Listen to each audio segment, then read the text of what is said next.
When a person manipulates you to gain your trust, it's called grooming. And grooming can happen to anyone, but it doesn't happen overnight. And by the time you realize something's wrong, you feel like you can't stop it.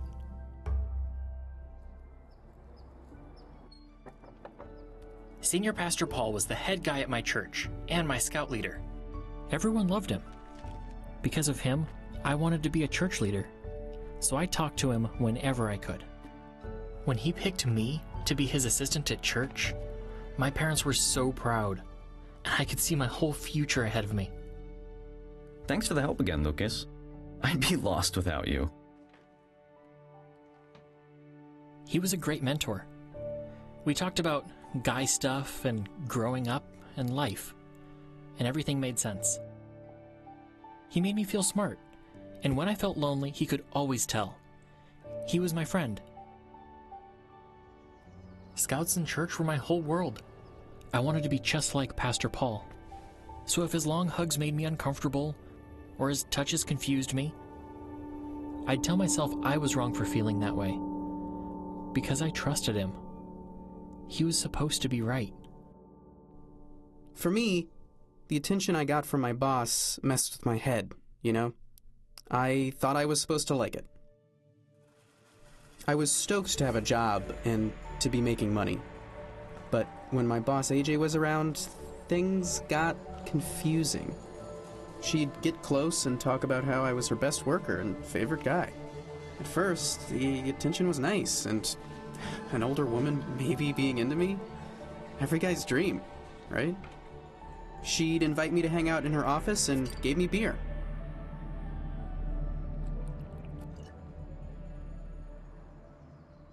Sometimes Paul picked me for special work with him.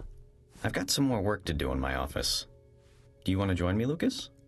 I felt important, even though when we were alone, he would do weird things. Sometimes when we were in his office, he would show me porn. He said it was to teach me about sin and temptation.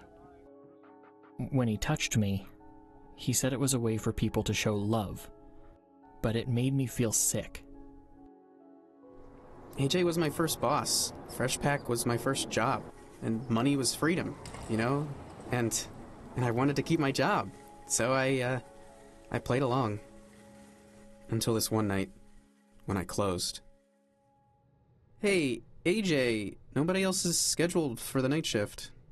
No, it's just gonna be us. You'll keep me safe.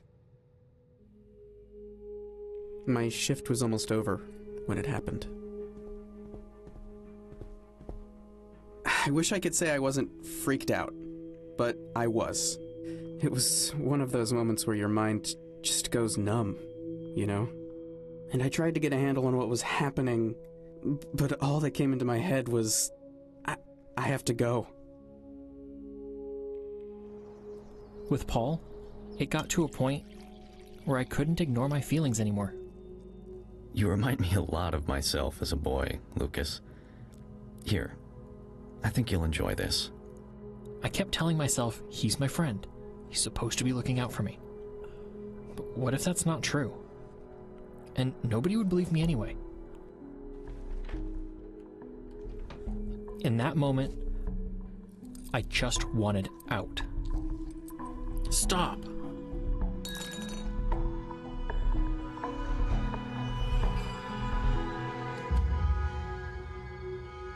I'd heard stories about weird things happening with coaches or church leaders before, but it can be hard to see when it's happening to you. In the beginning, grooming just looks like friendship, because praise, attention, and even some affection can feel harmless at first. AJ was my boss, so it felt like I had to keep her happy to keep my job. But even though the special treatment felt good sometimes, I didn't want to feel uncomfortable at work. Paul made me feel important, and everyone trusted him, even my parents. And he was always supposed to be in the right. Even though he gave me responsibility and praise, the way he acted made me feel sick to my stomach. No matter how much power someone has or what you think might happen when you say no, if they make you feel uncomfortable, they're in the wrong. I told another scout leader, and they helped me talk to my parents and the police. And even though everything finally stopped, I still can't believe the power Paul had over me. Even if it's gone on a long time, and you've gone along with it, you can still speak up for yourself, get away, or get help. Trust yourself. You can say no.